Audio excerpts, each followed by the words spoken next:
Lord of Mysteries, Episode 1. Uh, Alright, so,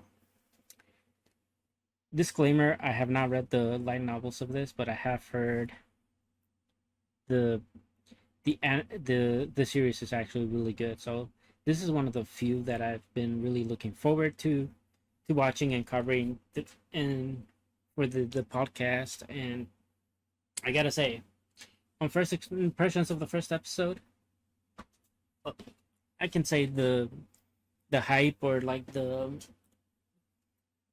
recognition it gets is well deserved. Um, so first episode just starts off like really just setting up how the power system works, and I think it's gonna be for like every episode. That's how it's gonna start off for at least maybe the first season. So in this world, there are powers called beyond abilities, and ways to of acquiring this is through a potion. You drink a potion, and it opens up two 22 paths of sorts, and then from those paths there's like a sequence of nine, um, and from those nine, depending on which one you land on, from 9 to 1, uh, the lower number of sequence you get, the the better the ability is. And even some people are have like have expanded the ability or have a evolution of the ability that's known as like the path of divine. And most of them have like abilities of gods essentially. I do believe that's how they said it was. But yeah, no, the anime opens up with like putting us right in the middle of like some big fight. Really confused, or confusing way to start things off. I'm assuming that the person from the first opening fight sequence is our main character Klein, who once he opens up his eyes, we instantly know that this isn't the original Klein. It's some other guy that used an ability called transmission or transmit, or because he has a transmitter ability, something like that. He was able to basically invade this guy's body or like take over this body, but in doing so, he also kind of retained the memories of the person he took. So as he's trying to get about his wits and all, he starts reading this like notebook diary, and as he's opening it up, he starts seeing like, oh shit, his family kind of like is this guy's kind of crazy. He's saying that all these people are gonna die, including himself. And one of the things I found really interesting as he's going through this notebook or this diary is that he there was it had an entry for every day leading up to the day that he woke up, except for June 27th. So whatever happened in June 27th is probably a very secretive, or and probably has a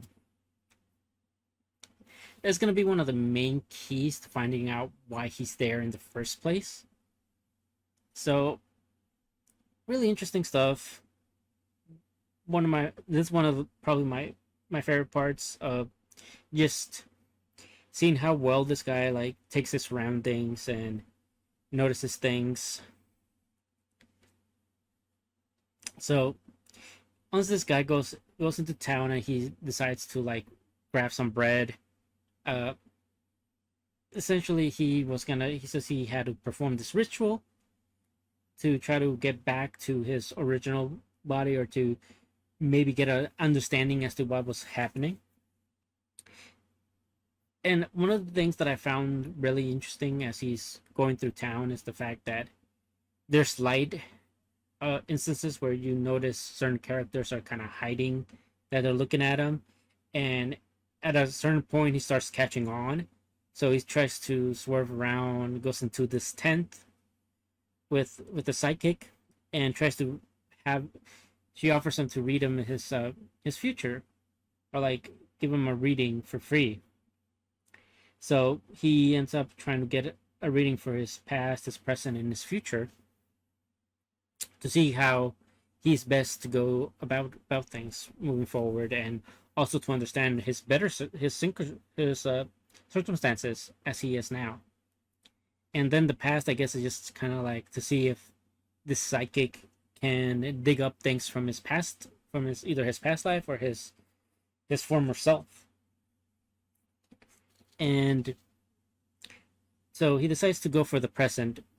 And I love that they keep bringing up this king, because this king apparently had a hand in everything, or in a lot of things to do with this world. And the tarot cards that they picked from was due to the fact that he was the one that implemented them in this world, and not on Earth, right? And also on Earth. So the thing about the tarot card that he picked was like the Fool. So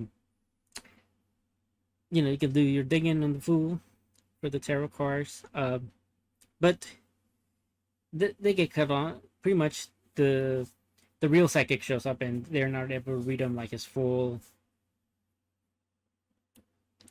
reading.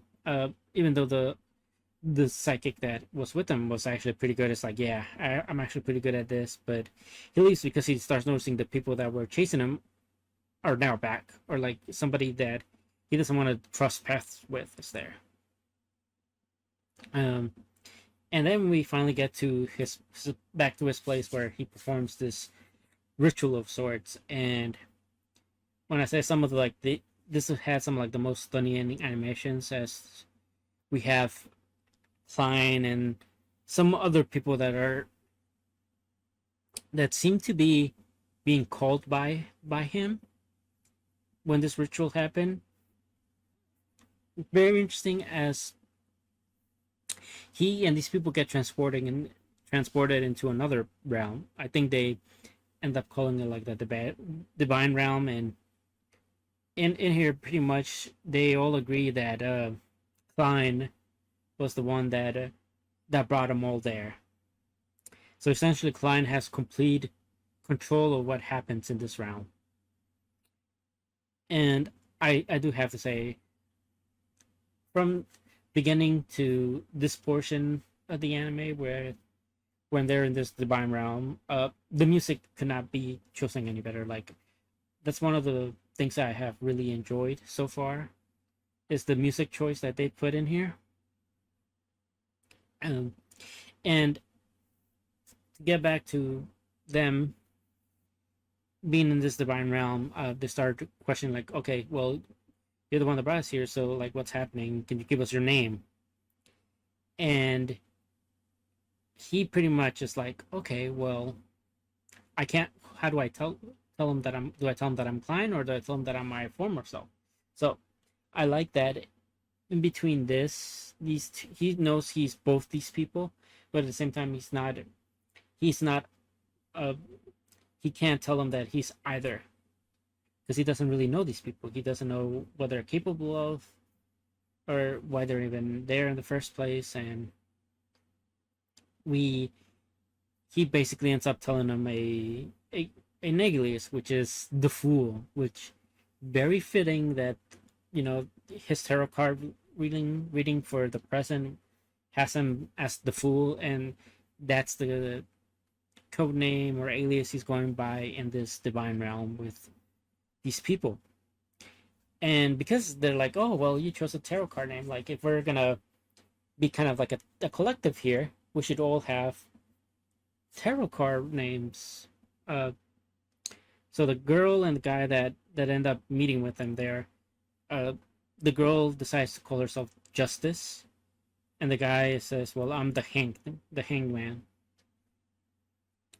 And yeah, they end up deciding, okay, well, this gathering was great.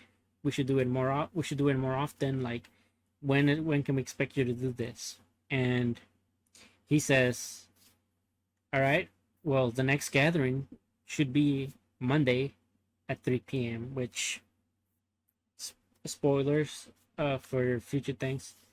Uh, as the series goes on, every week I'm gonna be dropping just an episode review, a standalone episode review of things of this what you see in this in the long form video into just one focused video of Ola of Lord of Mysteries. So yeah, and we they end up going, and the cops are after him. So now he realizes the cops are there. Um, tries to He tries to reason with them and lets them know like everything that's happening without really, well, also hiding his true identity, and basically him just kind of going over the notebook he read, kind of throws away like the suspicion they have of him, or at least he thinks it did. But it's pretty clear that he even lets him know, like, I think I shot myself, but I ended up being either brought back to life, or it did not end up killing me whatsoever. So really interesting that they were able to see that and be like, okay, well, you still need to come with us. And as we go, as he goes with them, he ends up he ends up getting away from them and ends up running into somebody with beyond abilities, which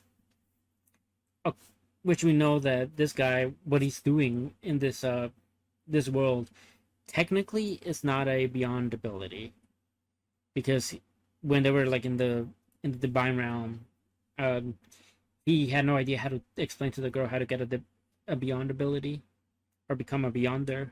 Uh, and he had the guy explain to the girl, but now that we know that there was a beyond ability user, pretty much corner him.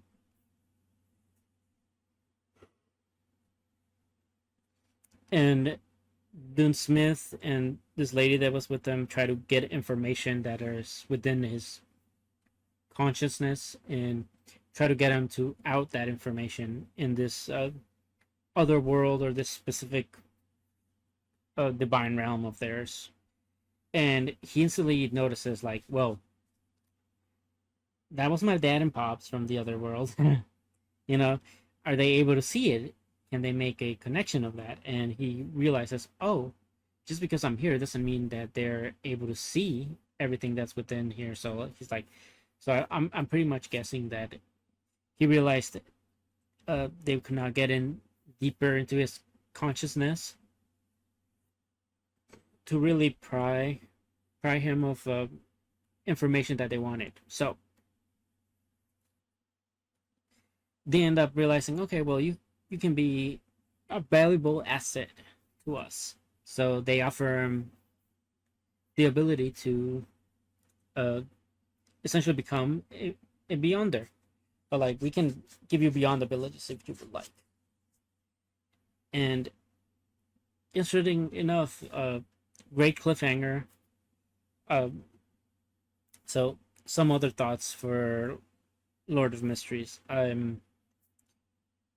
am really interested in Klein because of a specific portion of the Divine Realm stuff. I wonder if that's ever gonna come into fruition, where like he's gonna have like a identity crisis, where he's gonna be too indulged in different personalities, like, because he does say that in the Divine Realm, when he talks to them, he tries to make his voice sound deeper, and he puts this air of facade that he is a higher being, but in reality he knows he's not that. And in reality, Klein has a higher pitched voice. It's not quite the same. And I wonder if, because he's so comfortable being Klein to an extent that it's an extension of him, is he gonna is he gonna slowly start to question whether he even was his former self? Really, nice food for thought.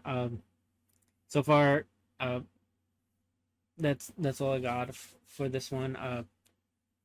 Rating for the episode, I think it's also like a 9 out of 10.